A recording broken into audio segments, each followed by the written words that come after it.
Welcome to The Explainer. Today, we are diving headfirst into the philosophical crisis at the absolute heart of the uncanny mirror universe.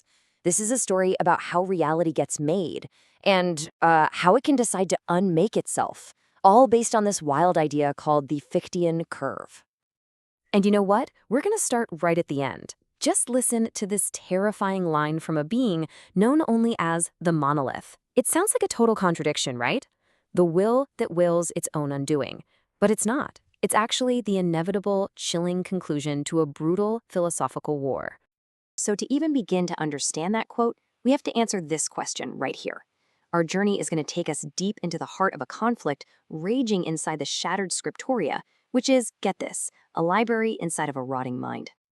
Now this conflict, it's not between armies or anything like that. No, it is a battle between the very idea of existence itself and the void that's pushing back against it. These are two fundamental forces, and they're locked in this desperate struggle for control. So let's meet our players. On one side, you've got the archivist. He's the eye of order.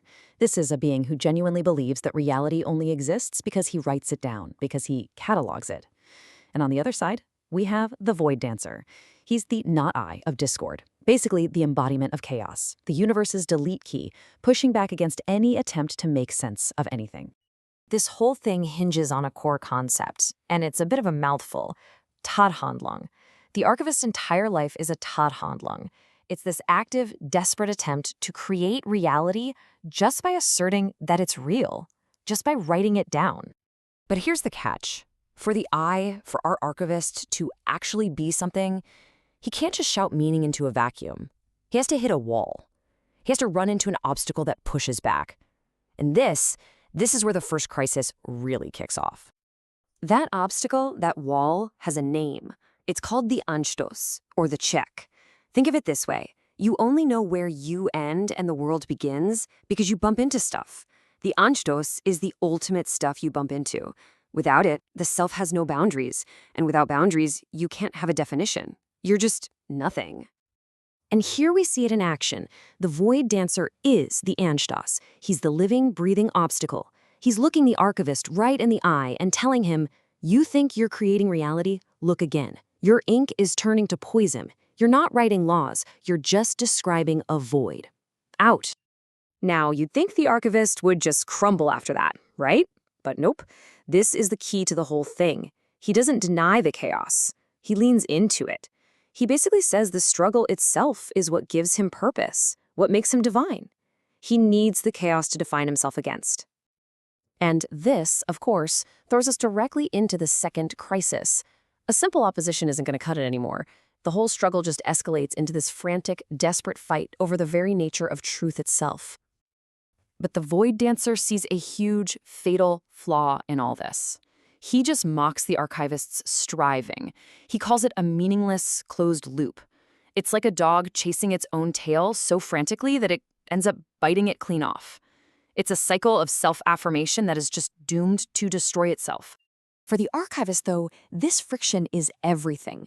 It's not a flaw in his plan, it is the plan. He believes that he's literally generating truth from the friction, from the heat of his resistance against the void dancer's nothingness. It's not a bug, it's the entire feature.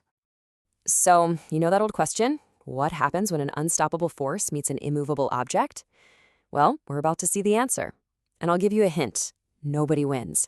What you get is a total synthesis, a terrifying collapse of everything. And right here, the void dancer delivers the final fatal blow. He reveals the paradox. The archivist was so desperate for an obstacle, so hungry for an Anstoß to push against, that he ate it.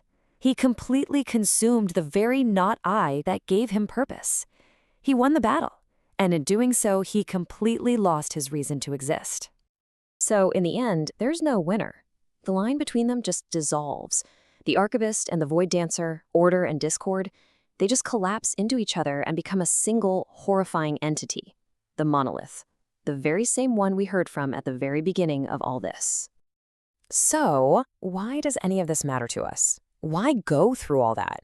Because this entire myth, it's not just a cool piece of lore. It's an instruction manual. It's a lesson on how you are meant to engage with the uncanny mirror universe itself. The core philosophy is basically telling you to become the archivist. It's saying you have to actively go out and create your own meaning. But, and this is the absolute key, you have to find your obstacle, your Anstoß, and you have to embrace that struggle without ever letting it end. The moment you completely devour your opponent, you lose. And this brings us right to this powerful call to action. It's a challenge, plain and simple. Engage with the madness, define yourself against the darkness, or you just fade into nothingness, just like the archivist. You become a blank page. Which leaves us with one final and kind of provocative thought to chew on. If this philosophy really holds true, if we are all defined by the limits we push against, then in your own life, what's the obstacle that gives you definition? What is your Anstoß?